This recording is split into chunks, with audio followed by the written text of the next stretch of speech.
next comic. He's super awesome and super funny. The very funny James Heaney.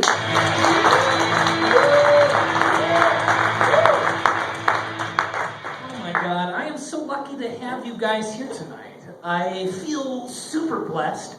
I'm going to try to control my energy level because sometimes it goes off the chart, but I'm working on it. The first thing I'd like to say is I know I'm looking pretty well put together, and I am. And just to settle things, I do ride the bus. I think it's an okay thing for people to do. And that's just, the guy before me, he rides the bus and eats pudding very strange. When I'm on the bus, I sit properly. I don't look people badly. In fact, I try to be an upstanding citizen, setting a good example. And a couple of years ago, I'm also a pacifist, and I believe thoroughly that violence is certainly not the answer, because violence doesn't decide who's right and wrong, only who's stronger. Now, we can probably all agree on that. I know, I'm not trying to preach tonight. I'm just trying to set a basis for my pacifism. I was on the bus several years ago, and there was a gentleman tagging. Do you guys know what tagging is? It's the shittiest form of art in the world. It's where you take whiteout and you put letters that are barely letters all over the seats and windows, or use a razor blade, whatever it is. That's tagging. Is there any taggers out there?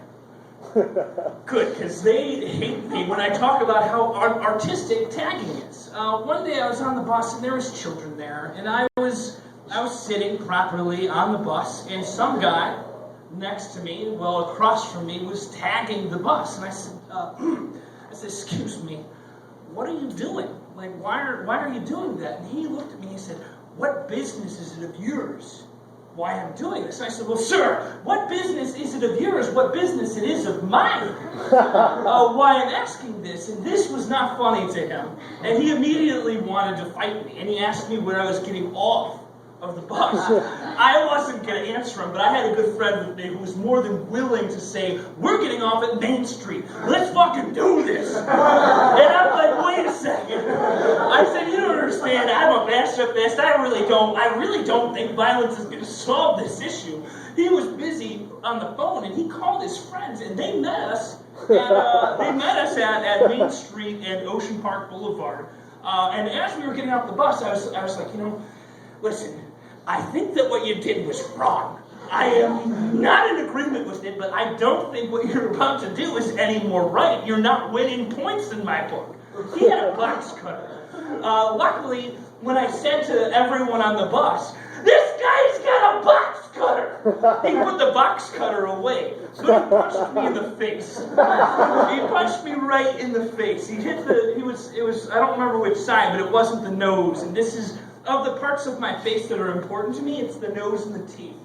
And the eyeballs. And the ears. But really the nose and the teeth. I make money off of that shit. Alright? And if I get punched in the nose, then I'd start crying. And I don't want to look like the kind of guy that cries when he's not fighting back. I want to look like the guy on the outside of the bus when the cops have already been called, that gets punched in the face and then just says, "I'm not going to hit you back." And I didn't. I felt pretty good about it. I stood my ground. Can I get a round of applause for that? Finally it paid off. No one's ever respected that. Now I'm also, although I don't like violence or confrontation, I cannot stop myself in a position where I see somebody doing something wrong. I just can't keep my mouth shut, because that part of me is not the same. So this is just the other week. In fact, I could do, and I will do a whole, in fact, guys, this is my bus set. Right here, we've decided. On Fairfax and Venice, which is my first stop on my bus ride to work, the cops there like to sit just beyond the light, because everybody driving likes to go into the turn lane and then go straight, because the traffic is so bad it's backed up. I'm sure everybody's seen those people. Those are assholes, right? Yeah, I mean, and we've done it. I've been with you when you've done it, or when you were tempted and I might have said, "Hey, there's going to be cops over there," because I'm also really paranoid. I smoke weed. I can't help it. It's just so good. But at the same time, I cannot stand police officers that I don't like, that I feel are doing the wrong thing. And my argument is it was entrapment. They were beyond the thing. They would be, and they still are, if you drive on Fairfax and Venice in the morning, be careful, because cops sit there, I'd say, at least once a week, if not more. And I went to the cop and I said, "Sir, don't you think that we should have a sign over there that says you will get a ticket?" Because I said, there's no sign there. There is an only lane. There's an arrow that points just one direction, a solid line. But every single day, people are breaking this law. And he didn't agree with me. And I said, he told me that I should write my congressman. And I said, no, I'm an American.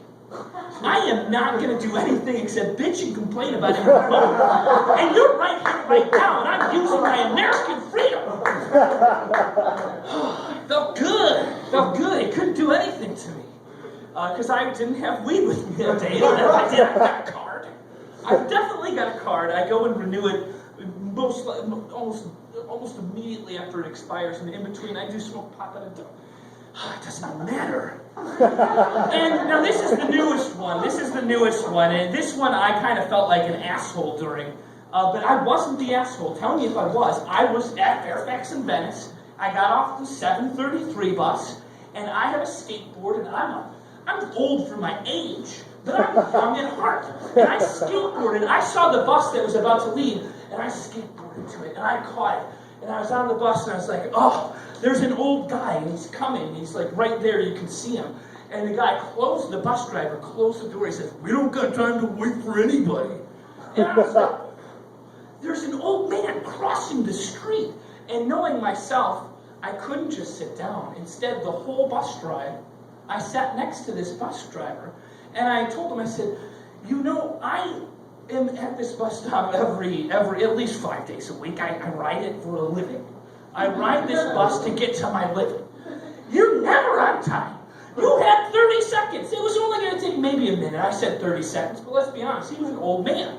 Probably going to have to wait another 45 minutes for a bus because the next one's going to be super fucking late when he gets a choice of 3 buses to get on.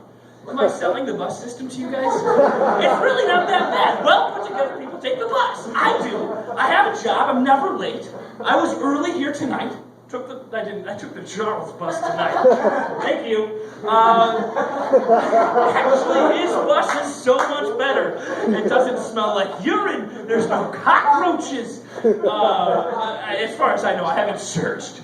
But I was on this bus, and this guy says, he's like, "I'm from fucking Venice." And this is the bus driver. Used the F word at me. I've been riding this bus for 20 years. And for a moment, I was like, good God, 20 years in this bus. I didn't say this. I should have. If I could turn back time, I should have said, you know what? All arguments aside, you look really good for driving a bus for 20 years. I've got patches on my face just because I've got nervous habits of pulling my facial hair out. This guy looked fucking good for a bus driver, but that's not an excuse. He's an asshole. He could have waited an extra minute, 30 seconds. It doesn't matter what it was. There was an old man crossing the street. Right? Am I wrong? Now, I just want to say that there's a lot of people in the world who just want me to, sometimes they're just like, is it really worth the fight? And a lot of people, it's sometimes my girlfriend. I'll be yelling at a meter maid as we walk by. I'm like, scavenger, burial job. And she's like, this is not, why are you doing this? You're not doing anything. I feel good. When I look in the mirror, I want to be proud of that person. And the person I'm proud of is the one who screams at meter maids. I'm James Heaney. Thanks for listening.